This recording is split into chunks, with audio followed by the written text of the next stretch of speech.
2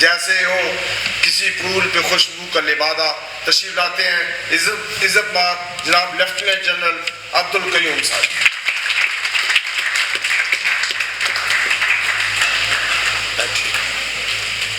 اعوذ باللہ من الشیطان الرجیم. بسم اللہ الرحمن الرحیم.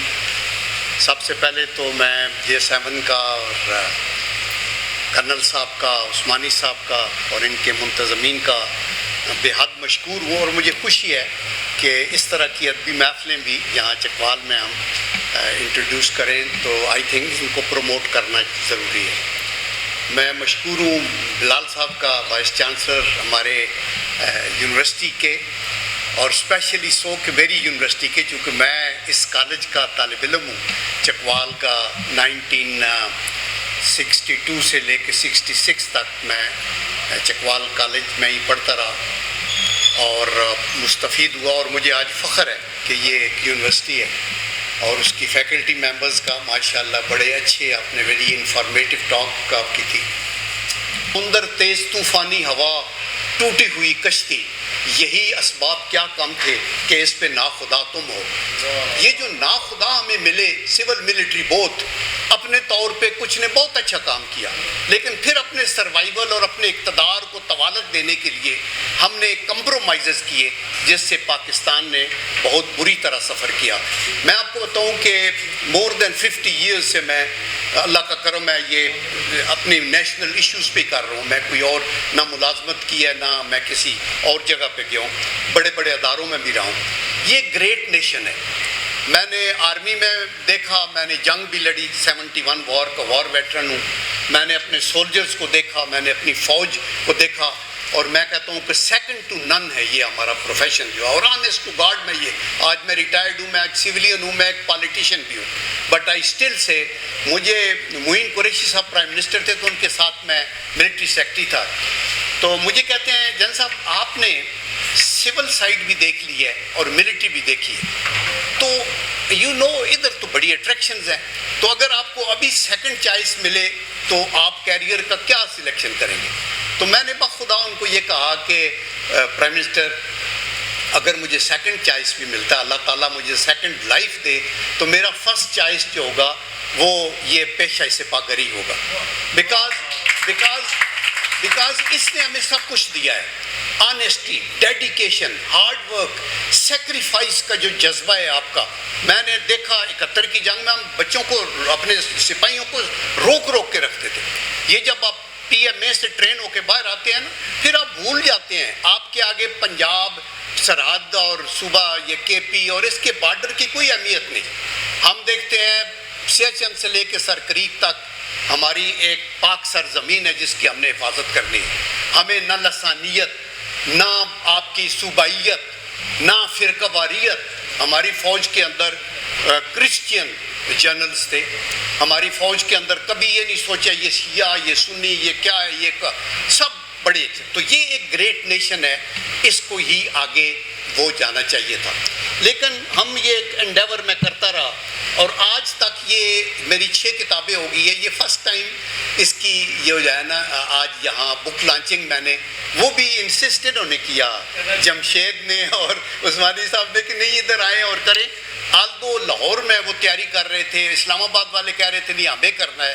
میں نے کہا نہیں، وہ میں جب ملک سے باہر جاتا ہوں، کئی دفعہ گیا ہوں پتہ نہیں 75 ممالک میں، تو بخدا دل کرتا ہے کون سا وقت ہو جو پاکستان پہنچے، اور پھر دل کرتا ہے کون سا وقت ہو جو اپنے چکوال میں پہنچوں، اور کون سا وقت ہو جو اپنے گاؤں میں پہنچوں پاکستان میں. آج بھی میں نے رابطہ حال اپنے گاؤں میں بنایا ہوا ہے. جو میرے گاؤں سے کچھ لوگ ہیں تو ان کو پتہ ہوگا، وہاں ہم نے اپنے گھر پہ لکھ کے لگایا ہوا ہے کہ ہر خاص و عام اپنی غمی خوشی میں اس کو استعمال کر سکتا ہے. اور بیکاز یہ ٹیمپریری چیزیں ہیں. دیکھیں زندگی جو ہے نا وہ تو ایک بلبلے کی مانند ہے. زیدی صاحب ایک وقت جو نوجوان اور جوان ہوں گے، ہم ایک وقت میں اپنے آپ کو کرتے تھے. آج ہم زندگی کی اثر کے اوپر ہیں، تو ہمیں ریئلائز کرنا چاہیے نا کہ ہم کدھر جا رہے ہیں. وہ نذیر اکبر آبادی کے بڑے اچھے ہے کہ جو قبر کو ہن اس کی اکھڑی تو دیکھا، نہ عضو بدن تھا نہ تارے کفن تھا، اور نذیر ہم کو پہلے ہوس تھی کفن کی، جو سوچا تو نہ حق کا دیوانہ پن تھا. یہ مقصد یہ ہے کہ آپ کو یہ کلیئر رکھنا چاہیے. ابھی ملکی مسائل پہ زیادہ لمبی بات کریں گے تو زیادہ ہو جائے گی. مغرب کا ٹائم بھی ہو رہا ہے, آپ کا کھانے کا ارینجمنٹ بھی ہے. میں صرف یہ کہوں گا کہ دیکھیں یہ ملک مشکل سے ملا ہے. خدا کے واسطے اپنی جو چھوٹی سوچ اور سیاست کی نظر نہ اسے کرے, صوبائیت کی نظر اس کے نہ کرے, گروہ میں نہ جائیں. ہمیں سیاست کو ریاست کے اوپر ترجیح نہیں دینی چاہیے. آج ہم اس میں پکڑے ہوئے ہیں, polarisation within the country. 4-5 چیزیں جو آج سفر ہم کر رہے ہیں. نمبر 1 قومی یکجہتی کا فقدان نظر آ رہا ہے جو بہت امپارٹنٹ ہے. نمبر 2 معیشت کی طرف دھیان دینے کی بجائے ہم دیکھ رہے ہیں کس کو ڈی نوٹیفائی کرنا ہے, کون بنے گا, چیف منسٹر کون ہوگا, پرائم منسٹر کون ہوگا. یہ چھوٹی باتیں ہیں, ملک کو ہم نے آگے چلانا ہے. نمبر 3 جو ہے میڈیا میں پولرائزیشن. انفارچونیٹلی میڈیا کے اپنے ایتھکس ہیں. میں نے کل بھی یوٹیوب کے اوپر میرا چینل ہے جنرل قیوم آفیشل, اور اس پہ آپ جا سکتے ہیں اور اس کو آپ دیکھ بھی سکتے ہیں. اس پہ میں نے کل جو لوڈ کیا اس کے اوپر اپنا, اس میں نے یہی کہا ہے کہ یہ جو ہماری ایک آرگنائزیشن ہے ایڈیٹرز کی پاکستان لیول پہ, ایک مالکان کی آرگنائزیشن ہے پاکستان لیول پہ, ایک جرنلسٹ کی آرگنائزیشن ہے پاکستان. ان کو سر جوڑ کے بیٹھنا چاہیے اور یہ نہ کہے کہ یہ فلانی جماعت کا چینل ہے, یہ فلانی جماعت کا چینل ہے, یہ بددیانتی ہے, اس کو آگے نہ کیا جائے. تیسرا میں نے کہا ہے کہ فارن پالیسی, آپ آئسولیشن کا شکار ہیں. اگلے دن پیوٹن آیا ہے اگر ایران میں اندر, تو وہاں ٹرکی کا صدر آیا ہے, تو پاکستان کا پرائم منسٹر بھی مدعو ہونا چاہیے. اگر ہم نہیں ہیں تو یہ ہماری نالائکی ہے. ہماری ڈپلومیسی جو ہے اس کے اوپر اوفینسو آپ کو ایکسٹیریئر منور کریں تاکہ ادھر جائے. گفٹ کر سکتے ہیں. تو عثمانی صاحب کا بھی مشکور ہوں, آپ کے الفاظ کا میں مشکور ہوں, آپ کے اس ارینجمنٹ کا میں مشکور ہوں, آپ نے بڑا انکریج کیا. لال صاحب کا تو میں نے کہا کہ we are proud that he is there in our university. میں نے ان کو کہا کہ ان کے آنے سے بہت تبدیلیاں آ رہی ہیں, وہاں پلانٹیشن ہو رہی ہے, وہاں ایکیڈیمک کے اندر ہو رہا ہے, اور اللہ کے کرم سے ہم آئیں گے آپ سب لوگوں سے, فیکلٹی سے بھی گفتگو ہوگی, اکانومی پہ میں اسپیشل آ کے بولوں گا آپ کے اس کے اندر. تو میں بس آخر میں یہی کہوں گا, وہ علامہ اقبال کے فوت تو ہونے سے تقریباً 2 مہینے پہلے ان کو یہ خیال آیا کہ یہ ملک تو ابھی تک ایسے ڈامن ڈول ہے, یہ آگے کیسے ہوگا. تو انہوں نے, میں ان کا بیٹا جو ہے وہ سینیٹر تھا میرے ساتھ, گرینڈ سن ملیک, تو اس سے بھی بات کر رہا تھا. انہوں نے کہا کہ سرود رفتہ باز آیت کے نہ آیت, نسیم از اجاز آیت کے نہ آیت, سر آمد روزگارے ای فقیرے دیگر دانائے راز آیت کے نہ آیت. یہ ان لوگوں کی وہ بات تھی.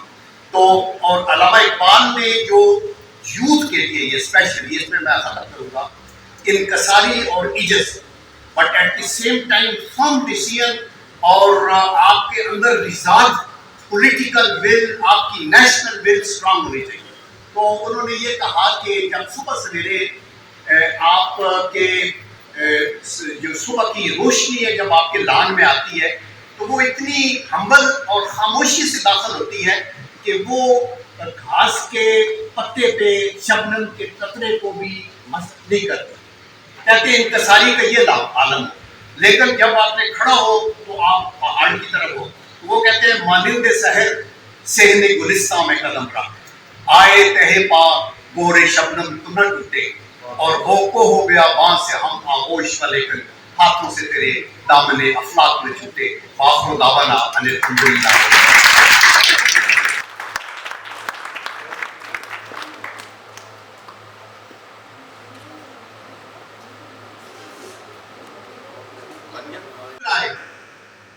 جتنے لوگوں نے بھی یہاں پہ خطاب کیا ہے انہوں نے لفظی نہیں کیا, انہوں نے دل سے اور جذبے سے کیا ہے اور سچ کیا ہے. اور یہ سچ ہمیں جنرل صاحب آپ کی وجہ سے ملا ہے, مختاروی صاحب کی وجہ سے ملا ہے, بلال صاحب کی وجہ سے ملا ہے. میں دل کی گہرائیوں سے آپ کا شکریہ ادا کروں گا, لیکن میں چاہوں گا کہ 2 منٹ آپ کے اور دوں, اور وہ یہ کہ J7 گروپ کے بارے میں 2 منٹ کے لیے ہم آپ کو کچھ بتانا چاہتے ہیں, ہمارے پروجیکٹ کے بارے میں بتانا چاہتے ہیں. اور دیکھیں آپ چکوال میں ہمارا جو پروجیکٹ بن رہا ہے, جب ہم نے اس کی ابتدا کی تھی